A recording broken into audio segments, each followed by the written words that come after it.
پی T آئی کے ساتھ جو مذاکرات تھے اس کے لیے ہم نے بالکل بڑے جنون طریقے سے ہم نے ان کی آفر کو قبول کیا. ایک کمیٹی کانسٹیٹیوٹ کی گئی اور پھر اسپیکر صاحب کے توسط سے مذاکرات شروع ہو گئے. انہوں نے کمیٹی نے ڈیمانڈ کیا کہ آپ لکھ کر دیں. انہوں نے لکھ کر دیا. ہماری کمیٹی نے پھر کہا کہ ہم بھی آپ کو لکھ کر جواب دیں گے. اور ابھی میٹنگ 28 تاریخ کو ہونی تھی اسی ماہ کی. اس سے پہلے انہوں نے وہ انکار کر دیا, بھاگ گئے. کیا یہ درست نہیں ہے کہ 2018 کے الیکشن کے بعد جب ہم احتجاجاً پارلیمنٹ میں کالی پٹیاں باندھ کر میں داخل ہوا تو پی ٹی آئی کے جو عمران نیازی صاحب ہیں آگے بڑھ کر مجھے کہا کہ ہم کمیٹی بنا رہے ہیں.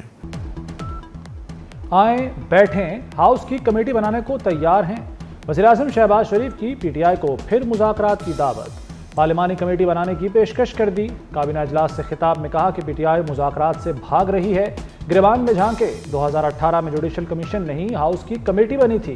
26 نومبر کی بات کرتے ہیں تو 2014 کے دھرنوں پر بھی ہاؤس کمیٹی بنے. یہ ملک مزید انتشار کا متحمل نہیں ہو سکتا.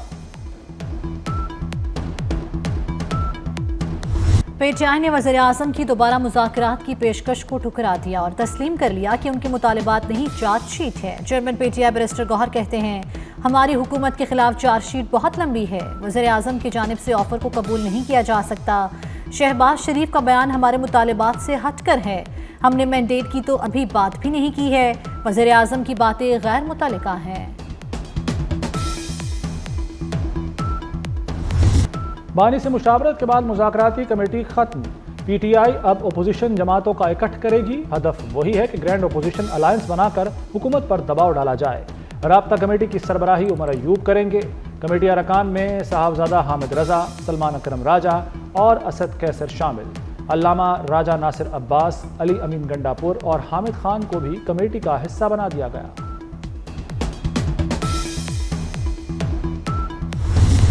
ایک کھیل ہوتا ہے اور ایک کھلواڑ. آپ کو کھیلنا ہے, کسی کھلواڑ کی باتوں میں نہیں آنا. مریم نواز کا کھیلتا پنجاب کی افتتاحی تقریب سے خطاب. بچوں کو پیٹرول بم جلانے والوں کا ہتھیار کبھی نہ بننے کا مشورہ بھی دے دیا. کہا دھرتی ماں سے کھلواڑ کا کہنے والوں کی باتوں میں مت آنا. کوئی بس جلانے اور فورسز پر حملے پر اکسائے تو کیا کہو گے. پاکستان ہماری ریڈ لائن ہے. مریم نواز کا گیمز میں شریک تمام کھلاڑیوں کو الیکٹرک بائک دینے کا اعلان.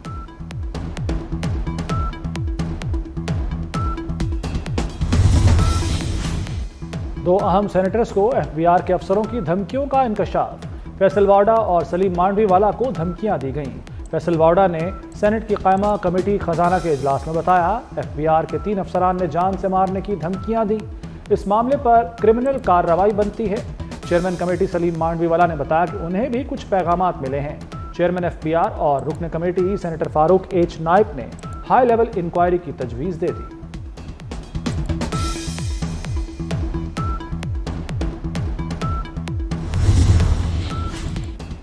190 ملین پاؤنڈ سکینڈل کے مقدمے میں اشتہاری ملزموں کے خلاف کارروائی کا آغاز. وزارت داخلہ نے نیب کی سفارش پر شہزاد اکبر اور فرح گوگی کے پاسپورٹ بلاک کر دیے.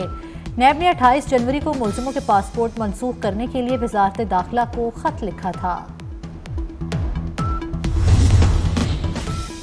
امن دشمنوں کا کاری وار. شمالی وزیرستان میں انٹیلیجنس بیسڈ آپریشن کے دوران 6 خارج ہلاک کر دیے گئے. خارج سے بہادری سے لڑتے ہوئے میجر حمزہ اسرار اور سپاہی محمد نعیم سرزمین پاک پر قربان ہو گئے. میجر حمزہ اسرار پورے فوجی اعزاز کے ساتھ سپرد خاک. شہید کی نماز جنازہ چکلالہ گیریزن راولپنڈی میں ادا کی گئی. وزیراعظم شہباز شریف اور army chief general Asim Munir سمیت سول و عسکری حکام کی شرکت.